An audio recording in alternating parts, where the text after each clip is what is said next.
RSSৰ গেৰুৱা বহন পিন্ধি হিমালয়লৈ যাওক মুখ্যমন্ত্ৰী হিমন্ত বিশ্ব শৰ্মা। মুখ্যমন্ত্ৰীৰ মুখৰ কথাৰ কোনো মূল্য নাই। পানীত পৰি চেঁচা হ'ল মুখ্যমন্ত্ৰীৰ বোমা। আৰু কিমান মিছা মাতিব মুখ্যমন্ত্ৰী হিমন্ত বিশ্ব শৰ্মাই।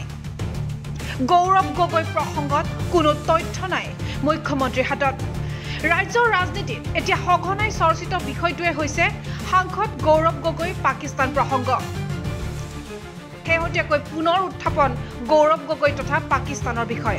পিছে এইবাৰ গৌৰৱ গগৈ নহয়, সন্মুখ সমৰত অখিল বনাম হিমন্ত বিশ্ব। উল্লেখ কৰা প্ৰয়োজন যে শেহতীয়াকৈ অসমৰ মুখ্যমন্ত্ৰী হিমন্ত বিশ্ব শৰ্মাই যোৰহাটৰ সাংসদ গৌৰৱ গগৈ তথা পাকিস্তান প্ৰসংগত কেতবোৰ বিস্ফোৰাত্মক মন্তব্য প্ৰকাশ কৰিছিল। লগতে গৌৰৱ গগৈৰ পৰিয়ালৰ নাগৰিকত্ব প্ৰসংগতো বিস্ফোৰণ ঘটাইছিল মুখ্যমন্ত্ৰী হিমন্ত বিশ্ব শৰ্মাই।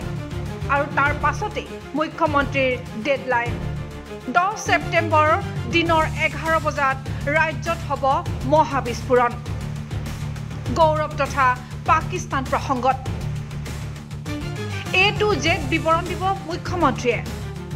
যদিহে পাকিস্তানৰ সৈতে সাংসদ গৌৰৱ গগৈৰ সম্পৰ্কৰ কথা স্পষ্ট কৰিব নোৱাৰে, তেনেহ'লে ৰাজনীতি বাদ দিব মুখ্যমন্ত্ৰীয়ে। পিছে 10 ছেপ্টেম্বৰ পাৰ হৈ গ'ল, কিন্তু কোনো ধৰণৰ তথ্য প্ৰকাশ নকৰিলে মুখ্যমন্ত্ৰীয়ে। বৰঞ্চ সুৰ সলনি হ'ল মুখ্যমন্ত্ৰীৰ। ইয়াৰ পাছতে এতিয়া বিধায়ক অখিল গগৈৰ ৰুখত পৰিব লগা হৈছে মুখ্যমন্ত্ৰী হিমন্ত বিশ্ব শৰ্মা। মুখ্যমন্ত্ৰী হিমন্ত বিশ্ব শৰ্মাক উদ্দেশ্যি বিধায়ক অখিল গগৈৰ মন্তব্য। ঘৰ নাযাওঁ বুলি কোৱা মুখ্যমন্ত্ৰী গেৰুৱা বহন পিন্ধি হিমালয়লৈ যাওক। গৌৰৱ প্ৰসংগত আভুৱা ভাৰিছে মুখ্যমন্ত্ৰীয়ে। মুখ্যমন্ত্ৰীৰ হাতত নাই কোনো তথ্য। 10 ছেপ্টেম্বৰত মানে যিটো ভূমিকম্প কৰিম বুলি কৈছিলে যে একদম বোমা ফুটি যাব। বোমাটো নুফুটিলে, হিমন্ত বিশ্ব শৰ্মাৰ বোমা এবাৰ পানীত পৰিলে। হিমন্ত বিশ্ব শৰ্মা যে ইমান মিছলীয়া মানুহ, তেওঁ যে গৌৰৱ গগৈক এনে চক্ৰান্ত কৰিহে বচাব কৰিছিলে। গৌৰৱ গগৈৰ বিৰুদ্ধে যে তেওঁ পাকিস্তানৰ লিংকৰ কোনো প্ৰমাণ নাই, 10 ছেপ্টেম্বৰতে প্ৰমাণ কৰি দিলে। কাৰণ মুখ্যমন্ত্ৰীয়ে কৈছিলে, এতিয়াও তেওঁ ক'ব পাৰে না নাই চলি আছে নহয়, কিন্তু মুখ্যমন্ত্ৰীয়ে নিজে কৈছিলে যে 10 ছেপ্টেম্বৰৰ 11 বজাত তেওঁ বোমা ফুটাব। আৰু যদি সেইটো নোৱাৰে তেতিয়াহ'লে তেওঁ পদত্যাগ কৰিব, নহ'লে বা ঘৰলৈ নাযাওঁ বুলি কৈছিলে। যদি ঘৰলৈ নাযায় তেওঁ সন্ন্যাস ল'ব লাগিব। যদি সন্ন্যাস লয় তেতিয়াহ'লে তেওঁ RSSৰ গেৰুৱা বসনখন পিন্ধি তেওঁ হিমালয়লৈ যাব লাগিব। মই সেইকাৰণে ভাবোঁ যে আপোনালোকৰ তিতাবৰৰ প্ৰতিনিধি, আপোনালোকৰ তিতাবৰৰ সন্তান গৌৰৱ গগৈৰ বিৰুদ্ধে আপোনাৰ হিমন্ত বিশ্ব শৰ্মাই ষড়যন্ত্ৰ কৰিছিলে, কিন্তু সেই ষড়যন্ত্ৰত এতিয়ালৈকে জিকিব পৰা নাই। আপোনালোকৰ তিতাবৰৰ গৌৰৱ গগৈৰ পক্ষত আমি আছোঁ, আমি হিমন্ত বিশ্ব শৰ্মাৰ পক্ষত নাই। আৰু হিমন্ত বিশ্ব শৰ্মাই আমাৰ বিৰোধী দলবিলাকক ফচাবৰ কাৰণে যি কাম কৰিছে তাৰ কাৰণে নিন্দা কৰিছোঁ। আৰু হিমন্ত বিশ্ব শৰ্মাক এই কাম তেওঁ যে কৈছিলে যে এইটো হ'ব বুলি নোহোৱাৰ কাৰণে তেওঁক পদত্যাগ কৰিবলৈ আৰু তেওঁ এই লং পেণ্ট চাৰ্ট বাদ দি তেওঁ গেৰুৱা বসন পিন্ধি তেওঁক হিমালয়লৈ তপস্যা কৰিবলৈ আৰু মুখ্যমন্ত্ৰীৰ পদ ত্যাগ কৰিবলৈ মই আহ্বান জনাইছোঁ। আচলতে 10 ছেপ্টেম্বৰত মানে যিটো ভূমিকম্প কৰিম বুলি কৈছিলে যে একদম বোমা ফুটি যাব।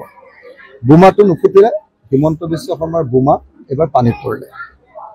হিমন্ত বিশ্ব শৰ্মা যে ইমান মিছলীয়া মানুহ, তেওঁ যে গৌৰৱ গগৈক এনে চক্ৰান্ত কৰিহে বচাব কৰিছিলে। গৌৰৱ গগৈৰ বিৰুদ্ধে যে তেওঁ পাকিস্তানৰ লিংকৰ কোনো প্ৰমাণ নাই, 10 ছেপ্টেম্বৰতে প্ৰমাণ কৰি দিলে।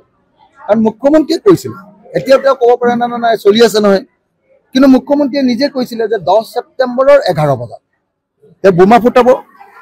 আৰু যদি সেইটো নোৱাৰে তেতিয়াহ'লে তেওঁ পদত্যাগ কৰিব, নহ'লে বা ঘৰলৈ নাযাওঁ বুলি কৈছিলে। যদি ঘৰলৈ নাযায় তেওঁ সন্ন্যাস ল'ব লাগিব। যদি সন্ন্যাস লয় তেতিয়াহ'লে তেওঁ RSSৰ গেৰুৱা বসনখন পিন্ধি তেওঁ হিমালয়লৈ যাব লাগিব। মই সেইকাৰণে ভাবোঁ যে আপোনালোকৰ তিতাবৰৰ প্ৰতিনিধি, আপোনালোকৰ তিতাবৰৰ সন্তান গৌৰৱ গগৈৰ বিৰুদ্ধে আপোনাৰ হিমন্ত বিশ্ব শৰ্মাই ষড়যন্ত্ৰ কৰিছিলে, কিন্তু সেই ষড়যন্ত্ৰত এতিয়ালৈকে জিকিব পৰা নাই। আপোনালোকৰ তিতাবৰৰ গৌৰৱ গগৈৰ পক্ষত আমি আছোঁ, আমি হিমন্ত বিশ্ব শৰ্মাৰ পক্ষত নাই।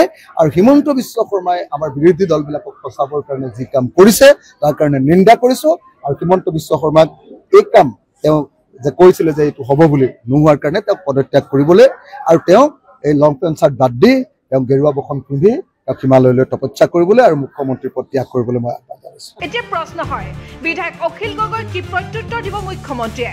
সেয়া সময়ত হ'ব লক্ষণীয়। News desk report NV Live।